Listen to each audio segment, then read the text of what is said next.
الحمدللہ رب العالمین والصلاة والسلام علی خاتم النبیین اما بعد فاعوذ باللہ من الشیطان الرجیم بسم اللہ الرحمن الرحیم.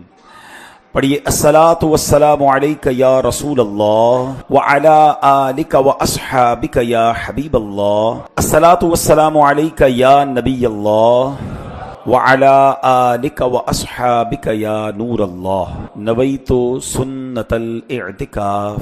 پیارے پیارے اسلامی بھائیوں، الحمدللہ عز وجل رب کریم کا جتنا شکر ادا کریں کہ ایک بار پھر اس نے ہمیں اپنے گھر میں بیٹھنے کی سعادت بخشی. آج ماہ رمضان کی آخری تاکرات دیکھتے ہی دیکھتے آ پہنچی ہے. 29ویں شب ہے.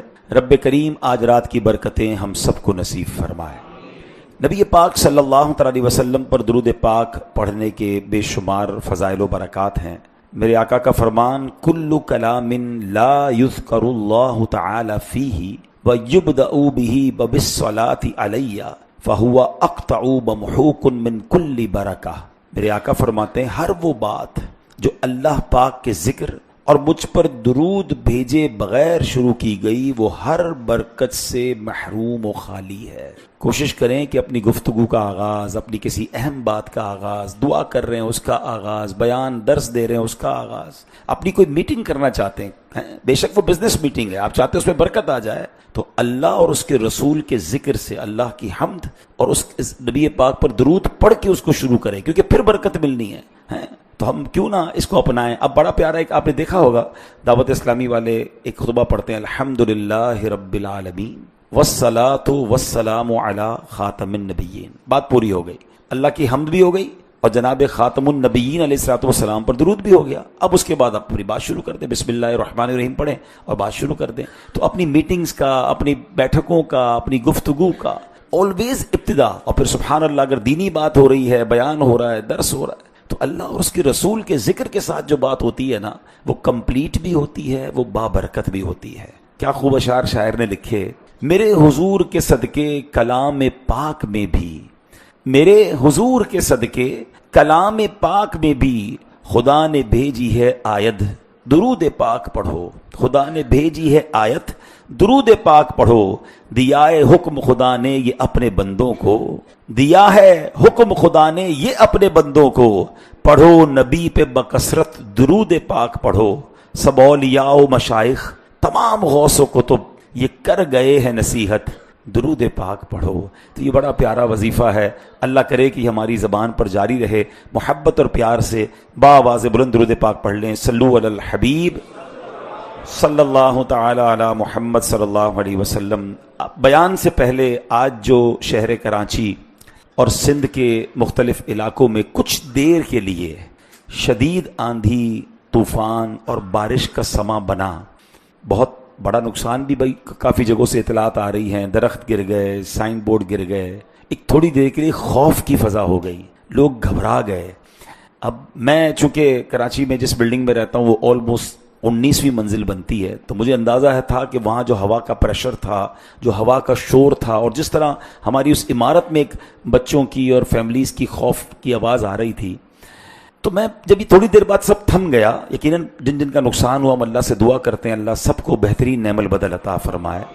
مگر میں سوچنے لگا کہ قرآن میں بار بار ہم نے پڑھا کہ اللہ کریم جب عذاب بھیجتا ہے اور خاص طور پہ جب آندھی کا عذاب آتا ہے، اور یہ قرآن میں کئی جگہ پر ذکر ہے، قوم عاد اور قوم سمود جو تھے نا وہ بڑے طاقتور تھے اور ان کے قد 40 گز لمبے تھے، پہاڑ ان کے ہاتھوں میں موم تھا، مگر ان کو عذاب کیا آیا؟ ایک ہوائی آئی، مگر وہ کیسی آندھی تھی کہ جس نے ان کو تنے، قرآن کہتا ہے، مفسرین لکھتے ہیں کہ جس طرح درختوں کے تنے گرے ہوئے ہوتے نا اس طرح یہ سارے کے سارے مر گئے، ان کے گھر تباہ ہو گئے، ان کی پراپرٹیز برباد ہو گئیں، اور پھر اسی ہوا نے اٹھا کر انہیں کسی اور جگہ پر ڈال دیا.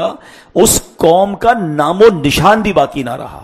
آج شہر کراچی والوں نے کچھ منٹ کے لیے اپنے رب کی قدرت کا ایک نظارہ دیکھا. میں سوچ رہا تھا یہی ہوا تھوڑی اور بڑھ جاتی، اللہ نہ کرے اس کا پریشر اور بڑھ جاتا، یا یہ کنٹینیو 1-2 گھنٹے رہ جاتی تو نہ جانے کیا کچھ ہو جاتا. بڑی بڑی لوہے کی گرلز، باتھ رومز کی کھڑکیاں نکل گئی، بہت سارے شیشے ٹوٹے ہیں. ابھی تو اطلاعات آ رہی ہیں کہ کہاں کہاں کیا کیا ہوا ہے. اللہ سب کو حفظ و امان میں رکھے. مگر کاش ہم عبرت حاصل کریں نا. یعنی یہ پتا چل رہا تھا کہ ہماری اوقات کیا ہے. ہماری کوئی کتنے بھی مضبوط مکان بنا لیں, کتنے بھی جناب ہم کہتے ہیں نا قید ہو جائے, اپنے آپ کو کلوز کر لیں, لیکن اگر رب نے آزمائش بھیجنی ہے اور اللہ نہ کرے اگر اس کا عذاب آ جائے تو کوئی نہیں بچ سکتا. آج بہت قریب سے جنہوں نے دیکھا, خاص طور پہ جو باہر تھے, ان کو اندازہ ہوا ہوگا کہ کیا پریشر تھا ہوا کا, تھوڑی دیر کے اندر کیا کچھ نہیں ہو گیا, کتنی چیزیں ٹوٹ کر گر گئیں. لیکن یہ میرا رب چاہے تو کیا کچھ کر سکتا ہے. کاش ہم اللہ کی بارگاہ میں توبہ کرنے والے ہیں, اللہ کو راضی کرنے والے بنے. آج ہمیں اللہ نے بچا لیا, لیکن جن سے رب ناراض ہوگا انہوں نے قبر میں تو جانا ہے نا, اللہ کی بارگاہ میں حاضر تو ہونا ہے نا. وہاں پکڑ لیے گئے تو کیا ہوگا. آج رمضان کی آخری تاخرات ہے. شاید ہمیں ایک کہتے ہیں نا چھوٹا سا ایک نظارہ دکھا کر مزید سمجھایا گیا ہے کہ گناہوں سے ایسی توبہ کرنی ہے کہ رمضان کے بعد بھی رب کا فرما بردار رہنا ہے, اللہ کی بارگاہ میں سر کو جھکائے رکھنا ہے. اللہ ہمیں دنیا میں بھی آفتوں سے محفوظ رکھے, اللہ زمینی آسمانی بلاؤں سے محفوظ فرمائے, اور ہمیں آخرت میں بھی آزمائشوں سے محفوظ رکھے. تو ہمیں اس طرح کے دیکھیں نبی پاک علیہ السلام کی سیرت میں کیا ہوتا تھا. حالانکہ میرے آقا تو بخشے بخشائے ہیں نا, مگر جب بجلی چمکتی تھی نبی پاک کے چہرے کا رنگ بدل جاتا تھا, بادل گرجتے تھے, میرے آقا دعا میں مشغول ہو جاتے, وہ نماز پڑھتے تھے. ہمارے یہاں تو لوگ نارملی انجوائے کر رہے ہوتے, دیکھو یار بادل گرج رہے ہیں, بجلی چمک رہی ہے. نبی پاک اس کو ریلیٹ کہاں سے کرتے تھے؟ اللہ کے عذاب سے, کیونکہ ایسے عذابات آئے ہیں. ایک قوم ایسی گزری کہ جن پر اتنی گرمی کھول دی گئی. حضرت شعیب علیہ السلام کی قوم پر عذاب پتہ ہے کیسے آیا؟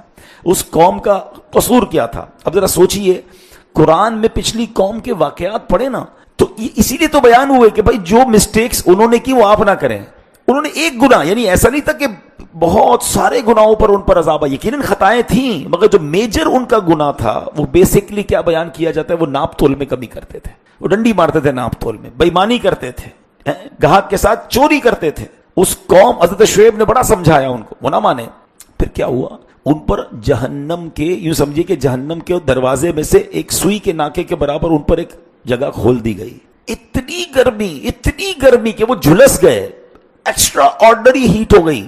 اب پریشان تھے تو ایک بادل آیا, تو لوگ سمجھے کہ ابھی کالا بادل آیا ہے تو اس کے نیچے تو بارش ہوگی. سارے شہر والے, اس گاؤں کے لوگ سارے اس بادل کے نیچے جمع ہو گئے, مگر اس بادل سے پانی نہیں, آگ برسی, سارے کے سارے جھلس کر مر گئے. تو آسمان سے عذاب نازل ہوئے ہیں, بادلوں سے عذاب نازل ہوئے ہیں, بجلی کی کڑک سے عذاب نازل ہوئے ہیں, آندھیوں سے عذاب نازل ہوئے ہیں.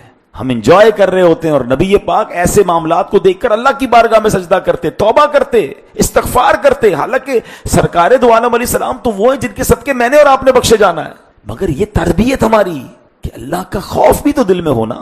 چاند گرن اس کی نماز, سورج گہن اس کی نماز, ہر چیز میں اپنے رب کو یاد کرنا, ہر معاملے میں اللہ کی طرف رجوع لانا. ہم میں سے کتنے ایسے ہیں جو آج یہ واقعات دیکھے تو ہم نے استغفار کیا ہو, ہم نے کوئی 2 رکعت صلاۃ الحاجات پڑھی ہو, اللہ سے معافی مانگی ہو اپنے گناہوں کی, واقعی فیل ایسا ہو رہا تھا کہ اگر یہ تھوڑی دیر اور بڑھ گئی تو پتہ نہیں ہمارا کیا بنے گا, ہم بھی سیف رہیں گے کہ نہیں رہیں گے. اللہ نے بچا لیا, اور اللہ سے یہی دعا ہے کہ اللہ سب کو محفوظ رکھے.